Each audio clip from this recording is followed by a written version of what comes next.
नमस्कार, मी स्वातीच किचनमध्ये तुम्हा सर्वांचं खूप खूप खूप मनापासून स्वागत।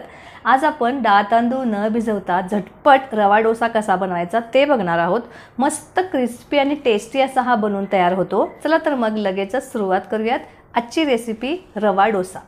नेहमीप्रमाणे व्हिडिओमध्ये सगळ्या टिप्स दिलेल्या आहेत, त्यामुळे व्हिडिओ शेवटपर्यंत पहा। स्वातीच किचनवर नवीन असाल तर व्हिडिओला लाईक आणि सबस्क्राईब जरूर करा। सकाळच्या घाईगडबडीत पीठ न आंबवता इन्स्टंट क्रिस्पी डोसा बनवण्यासाठी सर्वात प्रथम आपण इथे एका बाउलमध्ये 1 वाटी रवा घेतलाय। रवा आपण बारीक जाड कोणताही घेऊ शकतो। आता यामध्ये काय करायचंय, 1 चमचाभर आपल्याला गव्हाचं पीठ वापरायचंय आणि 1 चमचा बेसन पीठ घालायचे। यामुळे काय होतं, पिठामध्ये छान बाइंडिंग येतं, कारण रवा थोडा ड्राय असतो। चपाती बनवण्यासाठी जे पीठ वापरतो ना, अगदी तेच वापरलेलं आहे। आता यामध्ये चवीनुसार मीठ घालून घेऊयात आणि हे सगळं पीठ आणि मीठ हे सगळं व्यवस्थित एकजीव करून घेऊयात। सगळे पीठ व्यवस्थित एकजीव झाले की हे एका मिक्सरच्या भांड्यात घ्यायचं आणि बारीक वाटून घ्यायचं। बारीक रवा असेल तर लगेच वाटला जातो, पण जाड असेल तर थोडा वेळ लागतो। मिश्रण बारीक झालं की हे एका बाउलमध्ये काढून घेऊयात। हे आपलं रव्या डोशाचं प्रीमिक्स तयार आहे। असं प्रीमिक्स तुम्ही बनवून ठेवू शकता आणि हवं तेव्हा याचा पटकन डोसा बनवू शकता। रवा छान बारीक वाटून झाला की यामध्ये 1 वाटी दही घालायचं। दही आंबट नसावं, नॉर्मल दही असावं आणि याच वाटीत 1 वाटी पाणी घालून घ्यायचे। दह्याच्या वाटीतच पाणी घेऊयात, म्हणजे वाटीला लागलेलं दहीसुद्धा यामध्ये मिक्स होईल। म्हणजे 1 वाटी रवा, 1 वाटी दही आणि 1 वाटी पाणी असं साधं सोपं प्रमाण आहे। आता हे एका विस्करच्या साहाय्याने व्यवस्थित मिक्स करून घेऊयात। दही आणि पाणी घातलं की रवा छान फुलतो आणि मिश्रण असं थोडंसं दाटसर होतं। याचं स्मूथ असं बॅटर बनवण्यासाठी परत एकदा त्याच मिक्सरच्या भांड्यात घालूयात आणि 1 मिनिटभर हे फिरवून घेऊयात। आता आपण पाहू शकतो, मिश्रण अगदी परफेक्ट जसा डोसा बनवतो त्याचप्रमाणे झालेलं आहे आणि एकदम स्मूथ असं बॅटर आपलं तयार आहे। व्यवस्थित फेटून झालं की झाकण ठेवूयात आणि यासोबत लागणारी चटणी कशी बनवायची ते बघूयात। बटाट्याच्या भाजीसोबत सुद्धा हा मस्त टेस्टी लागतो। चटणीसाठी इथे मी खोबऱ्याचे तुकडे घेतलेले आहेत, आलं, लसूण, भाजकी डाळ, हिरवी मिरची, स्वच्छ धुवून कोथिंबीर घेतलेली आहे आणि थोडंसं मी दही वापरणार आहे। दही घातल्यानंतर अप्रतिम टेस्ट येतो। एकदा तरी अशी चटणी नक्की करून बघा। आता हे मिक्सरच्या भांड्यात घालून घेऊयात आणि बारीक वाटून घेऊयात। प्रथम कोरडंच वाटून घ्यायचं, त्यानंतर यात चवीनुसार मीठ आणि दही घालून घ्यायचं। गरजेनुसार पाणी घालायचं आणि बारीक अशी वाटून घ्यायची। अतिशय टेस्टी हिरवीगार अशी खोबऱ्याची चटणी आपली तयार आहे। आता ही एका बाउलमध्ये काढून घेऊयात। तयार झालेली चटणी साईडला ठेवूयात आणि डोसे करायला घेऊयात।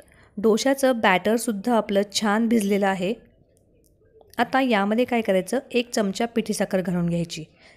साखर तुम्ही आधी पिठासोबतच घालून वाटली तरीसुद्धा चालेल, किंवा या स्टेजला पिठी साखर घातली तरीसुद्धा चालेल। यामुळे डोशाचा रंग छान येतो। आता ही पिठी साखर आहे, ही पिठासोबत मिक्स करून घ्यायची आणि यात 1/4 चमचा सोडा घालून घ्यायचा।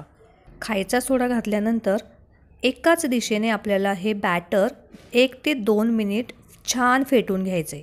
सोड्यामुळे काय होतं, हे बॅटर छान हलकं होतं आणि डोसा जो आहे तो छान जाळीदार असा तयार होतो।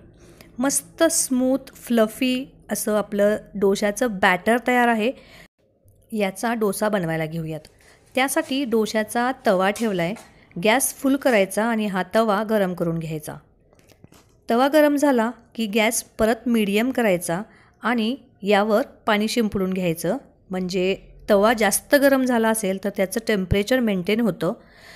तवा जर जास्त गरम असेल तर यावर डोसा एकसारखा पसरवता येत नाही। पाणी पुसून घेऊ आणि 1 पळीभर मिश्रण घालायचं आणि याचा डोसा पसरवून घ्यायचा। अगदी मी व्हिडिओमध्ये दाखवत आहे याच पद्धतीने डोसा पसरवून घेऊ। आता गॅस फुल करूयात, कारण मंद आचेवर हा डोसा बनवायचा नाही, नाहीतर हा कडक पापडासारखा होईल, मग तो खाल्ला जाणार नाही। त्यामुळे गॅस फुल करूयात आणि डोसा भाजून घेऊयात। वरचं बॅटर थोडं ड्राय झालं की यावर तेल लावून घ्यायचं आणि तवा हलवून हलवून चारी बाजूने हा डोसा भाजून घ्यायचा। तेलाऐवजी तुम्ही तुपाचा किंवा बटरचा वापर केलात तरीसुद्धा चालेल। वरच्या बाजूने साधारण असा गोल्डन रंग आला की टर्न करून दाखवते। वाव, अप्रतिम रंग आलेला आहे। आता याला अजून टेस्टी बनवण्यासाठी किंवा कलरफुल बनवण्यासाठी इथे मी यावर सांबर मसाला घालणार आहे। यामुळे हा खरंच खूपच टेस्टी बनतो। मी नेहमीच असा डोसा माझ्या मुलांसाठी बनवत असते। तुम्हीही एकदा तरी हा नक्की ट्राय करा, नक्कीच तुम्हालाही आवडेल। चटणीसोबत अगदी सुरेख लागतो। सांबर किंवा चटणी शिवाय जरी आपण हा असाच डोसा खाल्ला तरीसुद्धा छान टेस्ट येते। तुम्ही नक्की हा डोसा बनवा आणि कसा झाला हे मला कमेंट करून सांगा। याच पद्धतीने सगळे डोसे आपण करून घेऊयात। प्रत्येक वेळी तीच प्रोसेस रिपीट करायची। तवा गरम करायचा, पाणी टाकायचं आणि डोसा घालून घ्यायचा। मस्त सुरेख असा आपला डोसा तयार आहे। वरची बाजू थोडी ड्राय झाली की यावर तेलाचा, तुपाचा किंवा बटरचा वापर तुम्ही करू शकतात। आता यावर सांबर मसाला आवडीनुसार तुम्ही घालू शकता। सुरेख रंग आलेला आहे, तुम्ही इथे पाहू शकता। जरी तुम्हाला सांबर मसाला आवडत नसेल तरी तुम्ही प्लेन डोसासुद्धा बनवू शकता, तो डोसासुद्धा छान लागतो। तर याचाही रंग तुम्ही बघू शकतात, सुरेख असा रंग आलेला आहे। आपले सगळे डोसे याच पद्धतीने अगदी अप्रतिम रंगावरती बनवून तयार होतात। नक्की या पद्धतीने असे रवा डोसा बनवून बघा। प्रीमिक्स बनवून ठेवलं तर अगदी इन्स्टंट असा हा डोसा आपण सकाळच्या घाई गडबडीमध्ये टिफिनसाठी, मुलांच्या टिफिनसाठी बनवू शकतो। सगळे डोसे आपले इथे सुरेख असे बनवून तयार आहेत। घाई गडबडीच्या वेळेस कधी डाळ तांदूळ आपल्याकडून भिजवायचं राहिलं आणि डोसा जर आपल्याला खायचा असेल तर या पद्धतीचा एक ऑप्शन अतिशय सुरेख आहे। हा तुम्ही नक्की ट्राय करा। तर हा डोसा बनवण्यासाठी काही महत्त्वाच्या टिप्स म्हणजे दही जास्त आंबट नसावं, रवा जाडसर असला तरी तो मिक्सरमध्ये छान बारीक वाटून घ्यायचा।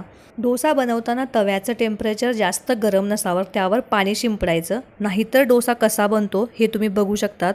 इथे व्हिडिओमध्ये दाखवलेला आहे। हा व्यवस्थित पसरवता आलेला नाही आहे आणि हा परीला चिकटून बसतो, त्यामुळे तव्याचं टेम्परेचर नॉर्मल मेंटेन असावं, त्यावर प्रत्येक वेळेस पाणी शिंपडायचं आणि मगच डोसा बनवायचा। व्हिडिओ आवडला असेल तर नक्की ही रेसिपी करून बघा। तुमची रेसिपी कशी झाली हे मला सांगायला विसरू नका। परत भेटू अशीच एक नवीन आणि मस्त रेसिपी घेऊन। धन्यवाद।